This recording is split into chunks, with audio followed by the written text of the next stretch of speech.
1 PM ന്യൂസിലേക്ക് എല്ലാ പ്രേക്ഷകർക്കും സ്വാഗതം. ഞാൻ അമൃത പടിക്കാൽ. നോക്കാം വാർത്തകൾ വിശദമായി. പ്രതിപക്ഷ പ്രതിഷേധത്തിനിടയിൽ ലോക്സഭയിൽ വനിതാ സംവരണ ഭേദഗതി ബിൽ അവതരിപ്പിച്ച കേന്ദ്ര സർക്കാർ. ചരിത്ര നിമിഷമെന്നും സ്ത്രീകളുടെ അവകാശങ്ങൾക്ക് വേണ്ടിയാണ് മോദി സർക്കാർ പ്രവർത്തിക്കുന്നതെന്നും ബിൽ അവതരിപ്പിച്ച് കേന്ദ്ര നിയമമന്ത്രി അർജുൻ റാം മേഘ്വാൾ പറഞ്ഞു. धन्यवाद अध्यक्ष महोदय।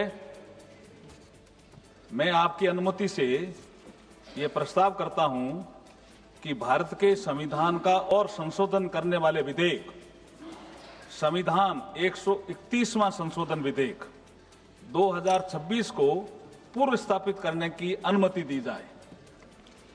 നിയമനിർമ്മാണ സഭകളിലെ സീറ്റ് എണ്ണം ഉയർത്തി വനിതാ സംവരണം നടപ്പാക്കാനുള്ള ബില്ലിനെതിരെ പ്രതിപക്ഷം കടുത്ത എതിർപ്പുയർത്തി.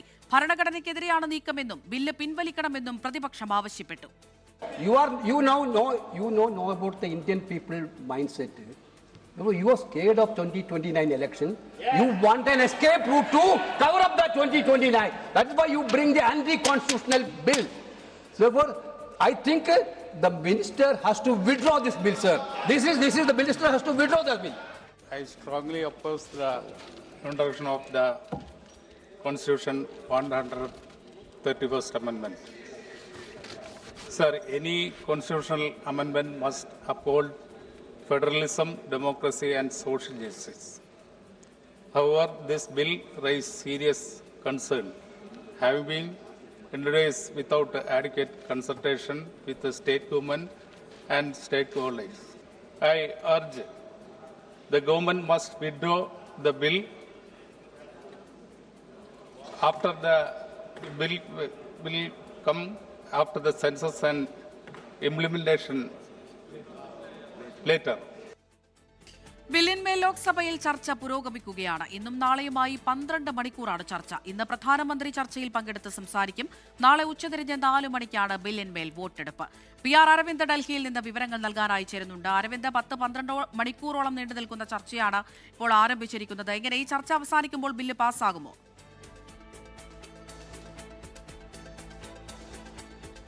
അമൃത, ബില്ല് പാസ്സാകണമെങ്കിൽ ഭരണഘടനാ ഭേദഗതി ബില്ലാണ്. അതുകൊണ്ട് തന്നെ 3/2 ഭൂരിപക്ഷം കേന്ദ്ര സർക്കാരിന് ആവശ്യമാണ്. നിലവിലെ ലോക്സഭയിലെ അംഗസംഖ്യ നോക്കിയാൽ ഒരു കാരണവശാലും ബില്ല് പാസ്സാകാനുള്ള സാഹചര്യം നിലവില്ല. കാരണം പ്രതിപക്ഷം ഒറ്റക്കെട്ടായാണ് ബില്ലിനെ എതിർക്കുന്നത്. ഇന്ന് ബില്ല് കൊണ്ടുവന്നപ്പോൾ തന്നെ കൃത്യമായി ഓരോ പ്രതിപക്ഷ പാർട്ടി പ്രതിനിധികളും ബില്ലിനെ എതിർക്കുകയും അതിൽ എന്തുകൊണ്ടാണ് എതിർക്കുന്നു എന്ന നിലപാട് വ്യക്തമാക്കുകയും ചെയ്തു. ബില്ല് പാർലമെന്റിലേക്ക് കൊണ്ടുവന്നപ്പോൾ തന്നെ കോൺഗ്രസ് സംഘടനാകാര്യ ജനറൽ സെക്രട്ടറി KC വേണുഗോപാൽ ആദ്യം ബില്ലിനെ എതിർത്തിരുന്നു. പിന്നീട് സമാജ്വാദി പാർട്ടി, തൃണമൂൽ കോൺഗ്രസ്, AMM അതുപോലെ തന്നെ CPM അടക്കമുള്ള പാർട്ടികൾ ആ ബില്ലിനെ എതിർക്കുകയും ശക്തമായ എതിർപ്പ്, കാരണം ബില്ലിൽ നിന്ന് കേന്ദ്രം പിന്നോട്ട് പോകണം, ബില്ല് അവതരിപ്പിക്കാൻ പാടില്ല എന്നതാണ് ആദ്യം പ്രതിപക്ഷം ഉയർത്തിയ ആരോപണം എന്ന് പറയുന്നത്. കാരണം കൃത്യമായി ഭരണഘടനാ വിരുദ്ധമാണ്, ജനാധിപത്യ വിരുദ്ധമായിട്ടാണ് ഈ ബില്ല് കേന്ദ്ര സർക്കാർ കൊണ്ടുവരുന്നത്. കാരണം 2023 പാസ്സാക്കിയ ഒരു ബില്ല് അത് ഇത്രയും കാലം വൈകിപ്പിച്ചുകൊണ്ട് തെരഞ്ഞെടുപ്പ് എടുക്കുന്ന വേളയിൽ കൊണ്ടുവരുന്നത് തെരഞ്ഞെടുപ്പ് ലക്ഷ്യം വെച്ചാണ്. ഇതിനു പുറമെ മണ്ഡല പുനർനിർണ്ണയം അടക്കമുള്ള വ്യവസ്ഥകൾ ഇതുമായി ബന്ധിപ്പിക്കുന്നത് കൃത്യമായ ഗൂഢാലോചനയും ദുരുദ്ദേശമെന്ന് തന്നെയാണ് പ്രതിപക്ഷം ഉയർത്തിയത്. പിന്നീട് വലിയ പ്രതിഷേധങ്ങൾക്ക് പിന്നാലെയാണ് അവതരണത്തിന് വേണ്ടി വോട്ടെടുപ്പ് നടക്കുകയും 251 പേർ വോട്ടെടുപ്പിൽ ബില്ല് അവതരണത്തെ അനുകൂലിക്കുകയും ചെയ്തു. അതേസമയം 185 പേരാണ് ബില്ലിനെ എതിർത്തുകൊണ്ട് വോട്ട് ചെയ്തത്. എന്തായാലും ആ ബില്ല് അവതരണത്തിന് മാത്രമാണ് ഇത്തരത്തിലുള്ള ഭൂരിപക്ഷം നോക്കുക. പക്ഷേ ഭരണഘടനാ ഭേദഗതി ബില്ലായതുകൊണ്ട് തന്നെ 3/2 ഭൂരിപക്ഷം ഉണ്ടെങ്കിൽ മാത്രമാകും ബില്ല് ലോക്സഭ കടക്കുക. നാളെ വൈകിട്ട് 4 മണിക്ക് ബില്ലിന്മേൽ വോട്ടെടുപ്പ് നടക്കുമെന്നും കേന്ദ്ര സർക്കാർ വ്യക്തമാക്കിയിട്ടുണ്ട്. കേന്ദ്ര പാർലമെന്ററി കാര്യമന്ത്രി കിരൺ റിജിജു വ്യക്തമാക്കിയത് 12 മണിക്കൂറാണ് ബില്ലിൽ ഒരു സമയം ചർച്ചയ്ക്ക് വേണ്ടി അനുവദിച്ചിരിക്കുന്നത്. പക്ഷേ ലോക്സഭാ സ്പീക്കറുമായി ബന്ധപ്പെട്ട പ്രതിപക്ഷം വിമർശനം ഉന്നയിച്ചതിന് പിന്നെ 15 മണിക്കൂർ മുതൽ 18 മണിക്കൂർ വരെ ബില്ലിൽ ചർച്ചകൾ നടക്കുമെന്ന് ഇപ്പോൾ കേന്ദ്ര സർക്കാർ വ്യക്തമാക്കിയിട്ടുണ്ട്. എന്തായാലും ബില്ലിൽ ആദ്യം സംസാരിച്ചത് കേന്ദ്ര നിയമമന്ത്രി അർജുൻ റാം മേഘ്വാളാണ്. അദ്ദേഹം കൃത്യമായി ആ ബില്ലിന്റെ ഗുണങ്ങളും വനിതാ സംവരണം നടപ്പിലാക്കേണ്ടത് ആവശ്യകതകളടക്കം ചൂണ്ടിക്കാണിച്ചു. പ്രധാനമന്ത്രി നരേന്ദ്രമോദി രാജ്യത്തെ വനിതകൾ ശാക്തീകരിക്കുവാൻ വേണ്ടി നിരവധി പദ്ധതികൾ നടപ്പിലാക്കി. കേന്ദ്ര സർക്കാർ ഇപ്പോൾ ഈ പദ്ധതിയിൽ ഭേദഗതിയുമായി മുന്നോട്ട് വന്നിരിക്കുന്നത് വനിതാ സംവരണം ഒരുപക്ഷെ വൈകിക്കും എന്ന ആശങ്കയെ തുടർന്നതാണ് കേന്ദ്ര സർക്കാർ ഒരു വാദമായി ഉന്നയിച്ചിരിക്കുന്നത്. നിയമമന്ത്രിക്ക് പിന്നാലെ സംസാരിച്ചത് കോൺഗ്രസ് നേതാവായ ഗൗരവ് ഗൊഗോയാണ്. കടുത്ത വിമർശനമാണ് ഇപ്പോൾ കേന്ദ്ര സർക്കാരിനെതിരെ ഉയർത്തുന്നത്. കാരണം 2023 തന്നെ ഈ ബില്ല് പാസ്സാക്കിയപ്പോൾ ഉടനെ ഇത് നടപ്പിലാക്കണമെന്ന് പ്രതിപക്ഷം ആവശ്യപ്പെട്ടിരുന്നു. നിലവിലെ അംഗസംഖ്യയായ 543 വനിതാ സംവരണം നടപ്പാക്കട്ടെ, എങ്കിൽ ഞങ്ങൾ അനുകൂലിക്കാമെന്നതാണ് ഇപ്പോൾ കോൺഗ്രസ് നേതാവായ ഗൗരവ് ഗൊഗോയ് ഇപ്പോൾ ചൂണ്ടിക്കാണിച്ചിരിക്കുന്നത്. കൃത്യമായ തെരഞ്ഞെടുപ്പ് ലക്ഷ്യങ്ങളുണ്ട്.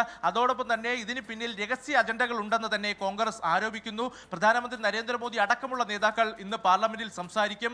ഉച്ചയ്ക്ക് 3 മണിയോടുകൂടി പ്രധാനമന്ത്രി ലോക്സഭയിൽ സംസാരിക്കുമെന്നതാണ് ഇപ്പോൾ വ്യക്തമാക്കിയിരിക്കുന്നത്. നാളെ കേന്ദ്ര ആഭ്യന്തരമന്ത്രി അമിത്ഷാ സംസാരിക്കുന്നുണ്ട്. ഇതിനു പുറമെ ഇന്ന് കോൺഗ്രസ് നേതാക്കളായ പ്രിയങ്ക ഗാന്ധി, KC വേണുഗോപാൽ, കൊടിക്കുന്നിൽ സുരേഷ് MP തുടങ്ങിയവർ സംസാരിക്കുമെന്ന് വ്യക്തമാക്കി. ഒരു കാരണവശാലും ബില്ലിനെ അനുകൂലിക്കില്ല, ശക്തമായി എതിർക്കുമെന്ന നിലപാട് തന്നെയാണ് പ്രതിപക്ഷം സ്വീകരിച്ചിരിക്കുന്നത്. എന്തായാലും ചർച്ചകൾക്ക് ശേഷം ബില്ല് വോട്ടെടുപ്പ് നടക്കും.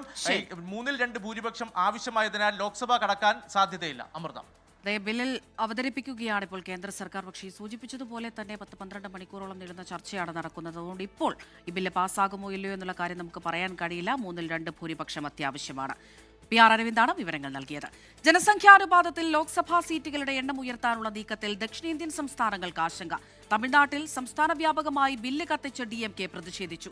ദക്ഷിണേന്ത്യൻ സംസ്ഥാനങ്ങൾക്ക് പാർലമെന്റിൽ പ്രാതിനിധ്യം കുറയുമെന്ന് ചൂണ്ടിക്കാട്ടിയാണ് പ്രതിഷേധം.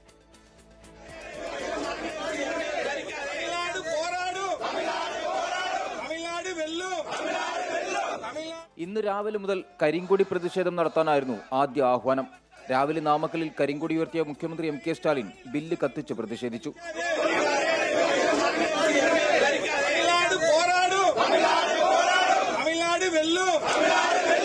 പിന്നീടാണ് സംസ്ഥാന വ്യാപകമായി ബില്ല് കത്തിച്ച് പ്രതിഷേധിക്കാൻ DMK ആഹ്വാനം ചെയ്തത്. ചെന്നൈയിലെ DMK ആസ്ഥാനമായ അണ്ണാ അറിവാലയത്തിൽ മുതിർന്ന നേതാക്കൾ പ്രതിഷേധത്തിന്റെ ഭാഗമായി. മണ്ഡല പുനർനിർണയത്തിലൂടെ രാജ്യത്തെ വിഭജിക്കാനും ദക്ഷിണേന്ത്യയെ തകർക്കാനുമാണ് ലക്ഷ്യമെന്ന് DMK വക്താവ് Kanimozhi NVN Somu 24നോട്. It's going to be a big injustice to the southern states of India, particularly Tamil Nadu, Kerala, Karnataka, Andhra Pradesh and Telangana, who has emphatically followed the family planning. സംസ്ഥാനത്തെ എല്ലാ DMK ഓഫീസുകളിലും പ്രതിഷേധം നടന്നു. പല സ്ഥാനാർത്ഥികളും ഇന്ന് കറുപ്പ് വസ്ത്രം ധരിച്ചാണ് തിരഞ്ഞെടുപ്പ് പ്രചാരണം നടത്തിയത്. വരുന്ന 2 ദിവസം കൂടി കരിങ്കൊടി പ്രതിഷേധം തുടരാനാണ് DMK തീരുമാനം. 24 ചെന്നൈ. നിയമനിർമ്മാണ സഭകളിലെ സീറ്റ് എണ്ണം ഉയർത്തി വനിതാ സംവരണം നടപ്പാക്കുകയാണ് ഭരണഘടനാ ഭേദഗതി ബില്ലിന്റെ ലക്ഷ്യം. ഓരോ സംസ്ഥാനങ്ങളിലും ലോക്സഭാ സീറ്റുകൾ എത്ര കൂടും, എത്ര വനിതകൾ ലോക്സഭയിലെത്തും, ഇതുമായി ബന്ധപ്പെട്ട റിപ്പോർട്ടിലേക്കാണ് ഇനി.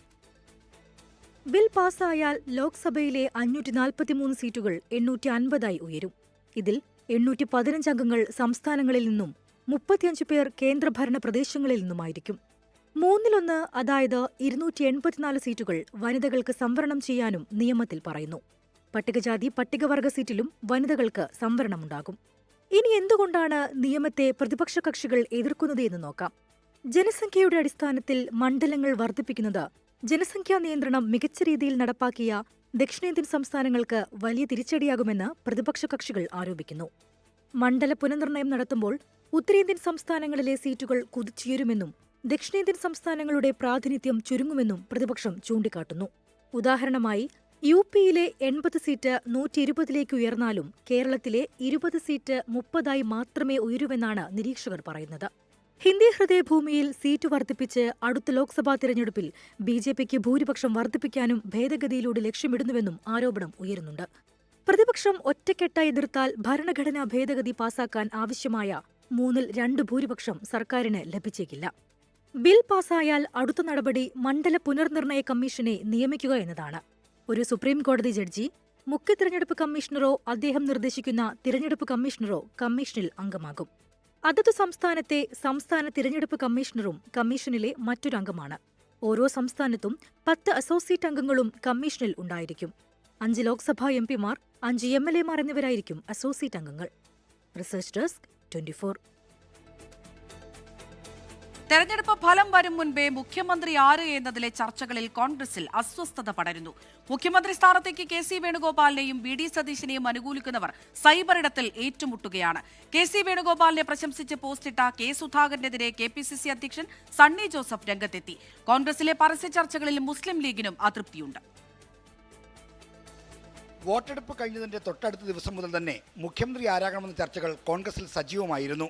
പ്രതിപക്ഷ നേതാവ് VD സതീശന്റെ വിശ്വസ്തനായ എറണാകുളം DCC അധ്യക്ഷൻ മുഹമ്മദ് ഷിയാസിന്റെ പ്രതികരണമാണ് മുഖ്യമന്ത്രി ചർച്ചകൾക്ക് തുടക്കമിട്ടത്.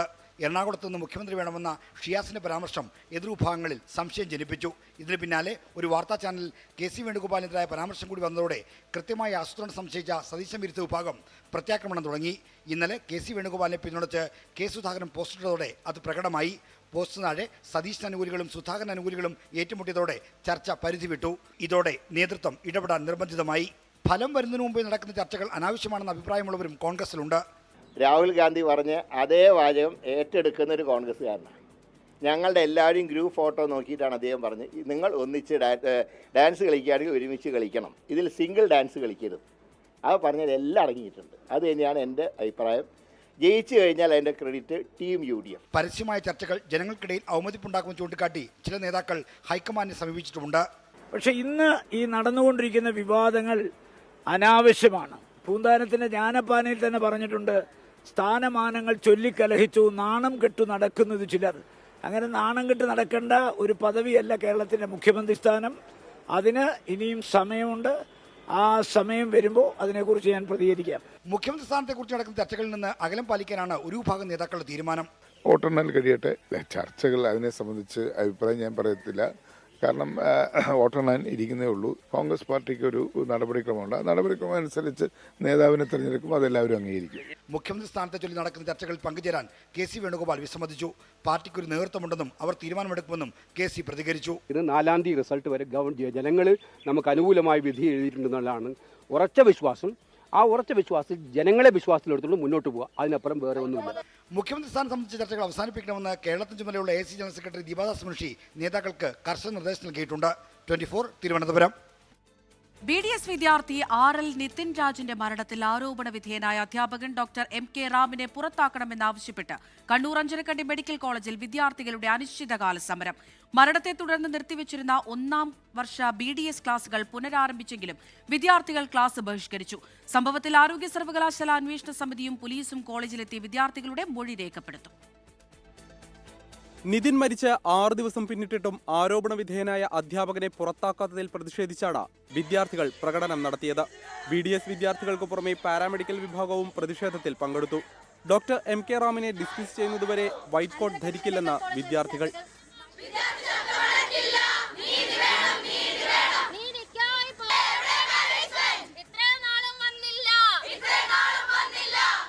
മാനേജ്മെന്റിന്റെ മുമ്പിൽ 5 ആവശ്യങ്ങളും വിദ്യാർത്ഥികൾ മുന്നോട്ട് വെച്ചു.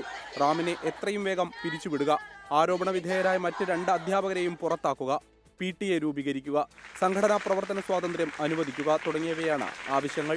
പ്രധാനമായും റാംസാനെ ടെർമിനേറ്റ് ചെയ്യണം എന്നുള്ളതാണ്, ഡിസ്മിസ് ചെയ്യണം എന്നുള്ളതാണ് നമ്മുടെ കൺസേൺ. കൂട്ടത്തിൽ 2 സ്റ്റാഫിനെതിരെ അലിഗേഷൻസ് വന്നിട്ടുണ്ട്.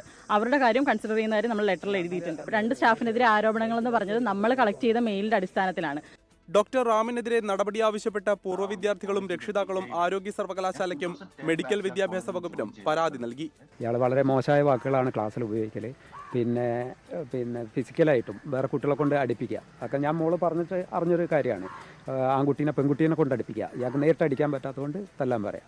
ഈ പയ്യനെ ശരിക്ക് ഇതൊരു കൊലപാതകം തന്നെയാണ്. ശരിയായ രൂപത്തിൽ അന്വേഷിച്ചാലേ ഇത് ക്ലിയർ ആവുള്ളൂ.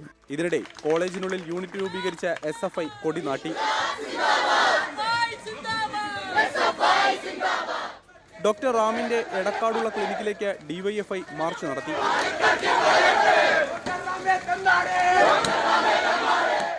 ആത്മഹത്യാ പ്രേരണാ കുറ്റം ചുമത്തിയതിനെ തുടർന്ന് ഒളിവിൽ പോയ അധ്യാപകരെ കണ്ടെത്താൻ പോലീസിന് ഇതുവരെ സാധിച്ചിട്ടില്ല.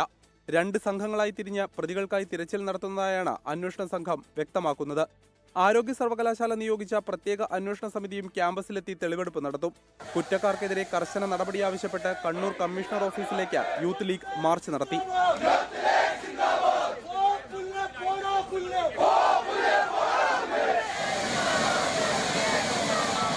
24 കണ്ണൂർ. സംസ്ഥാനം അതികഠിനമായ ചൂടിലേക്ക് 6 ജില്ലകളിൽ ഓറഞ്ച് അലർട്ട് പ്രഖ്യാപിച്ചു. താപനിലയ്ക്കൊപ്പം അൾട്രാവയലറ്റ് വികിരണത്തോത് കൂടിയതിലും ആശങ്കയുണ്ട്. അൾട്രാവയലറ്റ് വികിരണ ഭീഷണി രൂക്ഷമായ 6 ജില്ലകളിലാണ് ഓറഞ്ച് അലർട്ട് പ്രഖ്യാപിച്ചത്. പാലക്കാട് ജില്ലയിലെ തൃത്താല, കൊല്ലം ജില്ലയിലെ കൊട്ടാരക്കര, പത്തനംതിട്ട ജില്ലയിലെ കോന്നി, കോട്ടയം ജില്ലയിലെ ചങ്ങനാശ്ശേരി, ആലപ്പുഴ ജില്ലയിലെ ചെങ്ങന്നൂർ, ഇടുക്കി ജില്ലയിലെ മൂന്നാർ ഇവിടങ്ങളിലാണ് അൾട്രാവയലറ്റ് വികിരണത്തോത് അപകടകരമാം വിധം വർദ്ധിച്ചത്. പാലക്കാട് അൾട്രാവയലറ്റ് വികിരണ ഭീഷണി നിലനിൽക്കുന്നുണ്ട്. പാലക്കാട് ജില്ലയിലാണ് ഏറ്റവും കൂടുതൽ, ഏകദേശം 40 ഡിഗ്രിയിൽ മേലെ ചൂട് കടന്നുകൊണ്ടിരിക്കുകയാണ്. ചൂട് കാരണം 10 മണി കഴിഞ്ഞാൽ പുറത്തിറങ്ങാൻ പറ്റാത്തൊരവസ്ഥയാണ്. പശുവിനൊന്നും വെളിയിൽ വിടാൻ പാടില്ല. കുട്ടികളൊക്കെ അങ്ങനെ നടക്കാൻ വയ്യാണ്ട് കിടക്കുക ചെയ്യണം. അത്രയും ചൂടാണ്. അൾട്രാവയലറ്റ് രശ്മികൾ ശരീരത്തിലേൽക്കുന്നത് സൂര്യാതപത്തിനും ത്വക്ക് രോഗങ്ങൾക്കും നേത്രരോഗങ്ങൾക്കും ആരോഗ്യ പ്രശ്നങ്ങൾക്കും കാരണമാകും. പകൽ 10 മുതൽ 3 വരെയുള്ള സമയങ്ങളിലാണ് ഉയർന്ന അൾട്രാവയലറ്റ് സൂചിക രേഖപ്പെടുത്തുന്നത്. ഈ സമയങ്ങളിൽ പുറം ജോലിയിൽ നിയന്ത്രണം ഏർപ്പെടുത്തണമെന്നാണ് പ്രകൃതി ദുരന്ത നിവാരണ വിഭാഗത്തിന്റെ നിർദ്ദേശം. പാലക്കാട് 40 ഡിഗ്രിയും കൊല്ലം 39 ഡിഗ്രിയും കോട്ടയം 38 ഡിഗ്രിയും പത്തനംതിട്ട, ആലപ്പുഴ, എറണാകുളം, തൃശൂർ, മലപ്പുറം, കോഴിക്കോട്, കണ്ണൂർ, കാസർഗോഡ് ജില്ലകളിൽ ഉയർന്ന താപനില 37 ഡിഗ്രി സെൽഷ്യസുമാണ്. തിരുവനന്തപുരം ജില്ലയിൽ ഉയർന്ന താപനില 36 ഡിഗ്രി വരെയാണ് രേഖപ്പെടുത്തിയിട്ടുള്ളത്. 24 തിരുവനന്തപുരം. ഇറാനുമായുള്ള വെടിനിർത്തൽ നീട്ടാൻ ആവശ്യപ്പെട്ടു എന്ന റിപ്പോർട്ടുകൾ തള്ളി അമേരിക്ക. ഇറാനും അമേരിക്കയും തമ്മിലുള്ള 2ാം ഘട്ട ചർച്ചകൾ ഇസ്ലാമാബാദിൽ തന്നെ നടക്കുമെന്നും വൈറ്റ് ഹൌസ് വ്യക്തമാക്കി. റഷ്യയിൽ നിന്നും ഇറാനിൽ നിന്നും എണ്ണ വാങ്ങുന്നതിന് ഇന്ത്യയ്ക്കുൾപ്പെടെ നൽകിയ ഇളവ് നീട്ടില്ല എന്നാണ് അമേരിക്കയുടെ നിലപാട്. അമേരിക്കയിൽ നിന്നുള്ള സന്ദേശവുമായി പാകിസ്ഥാൻ പ്രതിനിധി സംഘം ഇന്നലെ ഇറാൻ തലസ്ഥാനമായ ടെഹ്റാനിലെത്തിയതിന് പിന്നാലെയാണ് തുടർ ചർച്ചകൾ ഇസ്ലാമാബാദിൽ നടക്കുമെന്ന് വൈറ്റ് ഹൌസ് സ്ഥിരീകരിച്ചത്. നിലവിലെ വെടിനിർത്തൽ നീട്ടുന്നതിന് അമേരിക്ക ഔദ്യോഗികമായി ആവശ്യപ്പെട്ടതായ റിപ്പോർട്ടുകൾ white house press secretary Karoline Leavitt തള്ളി. അമേരിക്കയുമായി കരാറിൽ ഒപ്പുവെക്കുന്ന പക്ഷം ഹോർമുസ് കടലിടുക്കിന്റെ ഒമാനി ഭാഗത്തുകൂടി കപ്പലുകളെ സുരക്ഷിതമായി സഞ്ചരിക്കാൻ ഇറാൻ അനുവദിക്കുമെന്ന് റോയിട്ടേഴ്സ് റിപ്പോർട്ട് ചെയ്തു. ഇറാനെതിരെ നാവിക ഉപരോധം തുടർന്നാൽ പേർഷ്യൻ ഗൾഫിലും ഒമാൻ കടലിലും ചെങ്കടലിലും കപ്പലുകളെ തടയുമെന്നാണ് ഇറാന്റെ മുന്നറിയിപ്പ്. വാഷിംഗ്ടണിൽ ചൊവ്വാഴ്ച നടന്ന ഇസ്രായേൽ ലെബനോൺ ചർച്ചയ്ക്ക് പിന്നാലെ നാളെ ഇരു രാജ്യങ്ങളുടെയും നേതാക്കൾ തമ്മിൽ സംഭാഷണം നടത്തുമെന്ന് ട്രംപ് വ്യക്തമാക്കി. അതിനിടെ റഷ്യയിൽ നിന്നും ഇറാനിൽ നിന്നും എണ്ണ വാങ്ങുന്നതിന് അനുവദിച്ചിരുന്ന ഇളവുകൾ ഇനി നീട്ടില്ലെന്ന് American treasury secretary Scott Bessent പ്രഖ്യാപിച്ചു. ഇത് ഇന്ത്യ അടക്കമുള്ള രാജ്യങ്ങളിൽ എണ്ണവില ഉയരാൻ ഇടയാക്കിയേക്കും. അതിനിടെ യുദ്ധം അവസാനിപ്പിക്കണമെന്നാവശ്യപ്പെട്ട് പ്രതിപക്ഷം കൊണ്ടുവന്ന പ്രമേയം അമേരിക്കൻ സെനറ്റ് വോട്ടിനിട്ട് തള്ളിയത് ട്രംപിന്റെ യുദ്ധനയങ്ങൾക്കുള്ള അംഗീകാരമായി. International desk 24. റഷ്യയിൽ നിന്ന് LNG കപ്പൽ ഇന്ത്യയിലേക്ക്. കുൻപെങ് എന്ന കപ്പൽ ഗുജറാത്തിലെ ദഹേജ് LNG ടെർമിനലിൽ എത്തുമെന്നാണ് വിവരം. റഷ്യയിൽ നിന്ന് ഇന്ത്യ എണ്ണ വാങ്ങുന്നത് നിർത്തിയെന്ന അമേരിക്കൻ അവകാശവാദത്തിന് ശേഷം റഷ്യയിൽ നിന്നുള്ള ആദ്യ LNG കപ്പലാണ് ഇന്ത്യയിലേക്ക് എത്തുന്നത്. റഷ്യയിൽ നിന്ന് എണ്ണ വാങ്ങുന്നത് നിർത്തിയെന്നത് ഇന്ത്യ ഇതുവരെ സ്ഥിരീകരിച്ചിട്ടില്ല. അമേരിക്കയുടെ അനുമതിയോടെയാണ് റഷ്യയിൽ നിന്ന് ഇപ്പോൾ എണ്ണ എത്തുന്നത് എന്നാണ് അന്താരാഷ്ട്ര വാർത്താ ഏജൻസികൾ റിപ്പോർട്ട് ചെയ്യുന്നത്. തമിഴ്നാട്ടിൽ തെരഞ്ഞെടുപ്പിനുള്ള പരസ്യപ്രചാരണം 5 ദിവസം കൂടി. എല്ലാ മുന്നണികളും പാർട്ടികളും അവസാനഘട്ട പ്രചാരണത്തിന്റെ തിരക്കിലാണ്. അവസാന ദിനങ്ങളിൽ ചെന്നൈ കേന്ദ്രീകരിച്ചുള്ള പ്രചാരണത്തിനാണ് മുന്നണികൾ പ്രാധാന്യം നൽകുന്നത്. നാമക്കലിലും പെരമ്പലൂരിലുമാണ് മുഖ്യമന്ത്രി MK സ്റ്റാലിന്റെ ഇന്നത്തെ പര്യടനം. രാഹുൽ ഗാന്ധിയും അടുത്ത ദിവസം തമിഴ്നാട്ടിലെത്തിയേക്കും. 21 വരെയാണ് തമിഴ്നാട്ടിൽ പരസ്യപ്രചാരണത്തിനുള്ള സമയം. 1 PM ന്യൂസ് പൂർണ്ണമാവുകയാണ്.